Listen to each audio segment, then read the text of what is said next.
As you may know, the Federal Reserve met last week, and while many think that it's pretty much a non-event meeting, I will tell you they did let us know about a super important development that no one is really talking about, and this is going to have a significant impact on the interest rate.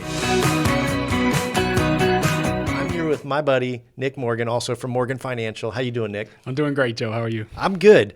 I'm super excited because that Fed meeting last week, now everyone's like, oh, no big deal. Yeah. But it is a big deal. Yeah.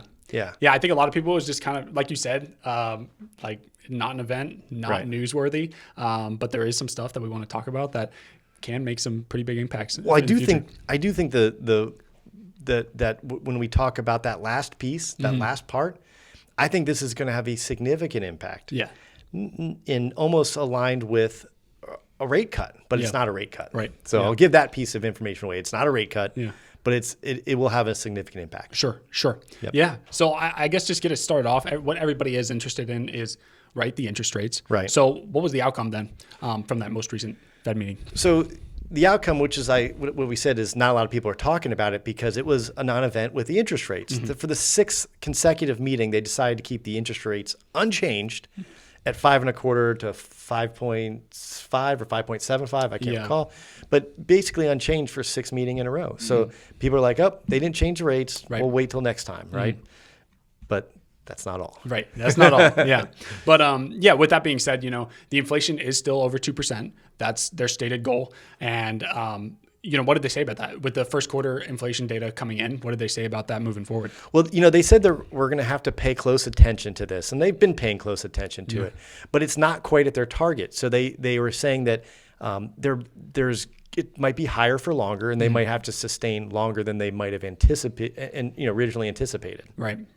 And then since they did just keep it the same, did they hint at when they might make an adjustment, or they just? Well, you know what they said that the next meeting, they did say that the next meeting that a rate hike really isn't on the table for the next meeting. So it did put some investors at ease to know that they're not unless something crazy or drastic happens, that a rate hike is pretty much out of the picture. Okay, so it's just staying steady or coming back down. That's the goal. Right. And to come back down, they're really paying attention to that inflation number. Right. And while it did come in a bit hot, a little bit higher than expected for the quarter, we're already starting to see some degradation or some weakening in the labor markets. The unemployment rate ticked up from 3.8 to 3.9% recently. The jobs added were nowhere near what they anticipated. So as we see a weakening labor market, that's going to be the first indicator that we're unfortunately that we're headed towards where we need to be for inflation. Right. And I say unfortunately because really by a weakening labor market, you're talking about less people employed or less new jobs out there offered and things like that, which isn't necessarily the best for the economy, but it's the best to help curb inflation. Right. Okay. Awesome. Now, regarding its balance sheet, which I'm a little bit unfamiliar with, but apparently there was something that was going on with the balance sheet management starting in June. What was this about? Okay, so one of the other things that Federal Reserve does, they set the rate at which banks borrow money from them. Right. They call the federal funds rate, and that's the interest rate that people talk about.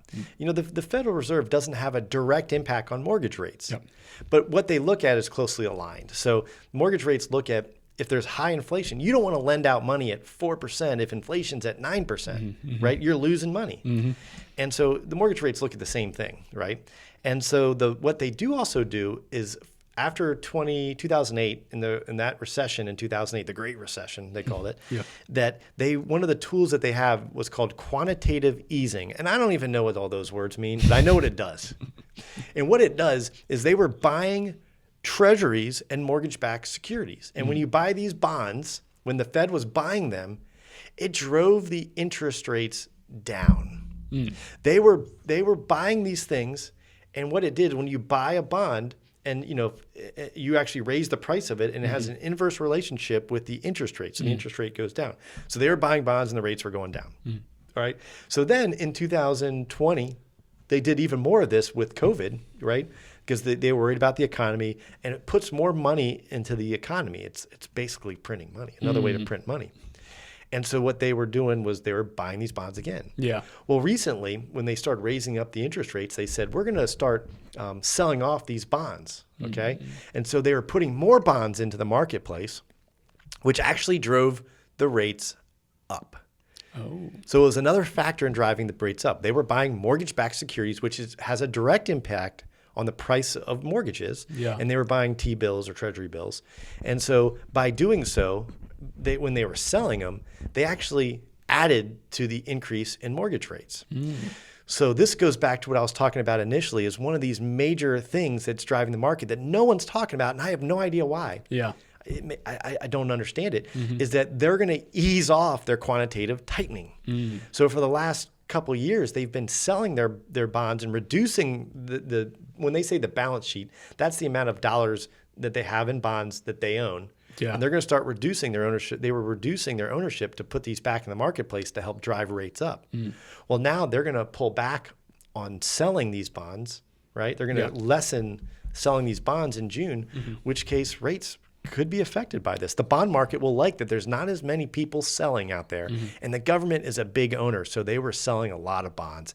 And when they sell them, price goes down and it drives the rate up. Right. And the bond rates have a direct impact on the mortgage rates, right? Because well, very simply put, when a lender does a loan, that loan gets sold to Fannie Mae or Freddie Mac. Yeah. And they take those loans and they put them all together and they securitize them, and they're collateralized or secured by the property, and they sell them off as mortgage-backed securities. Right. And they get money for those backed securities and give a specific rate of return, which is what a bond does.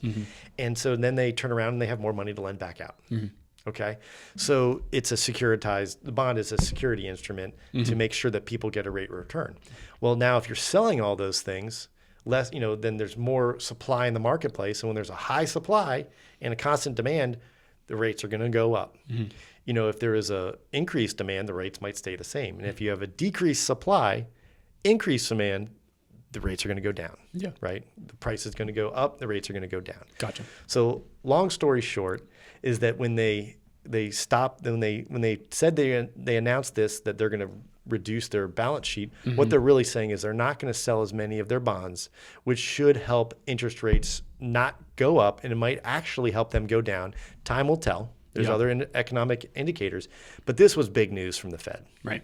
Yeah. It sounds like they were doing one thing for a while and then finally switched at this meeting. Because how long were they selling off before then? They had 11 rate hikes in a row, and during that time they started doing the quantitative tightening. Yeah. So I don't know if it was for a year or two, probably about 2 years they were doing it. And that also added to the supply, which decreased the price and increased the interest rates to the people in the street. So long story short is it could positively affect mortgage rates in the coming months. Right, which is great news. Even if the interest rate, even if the actual federal funds rate isn't affected. And even if they didn't change the federal funds rate. Yeah, exactly. Big deal.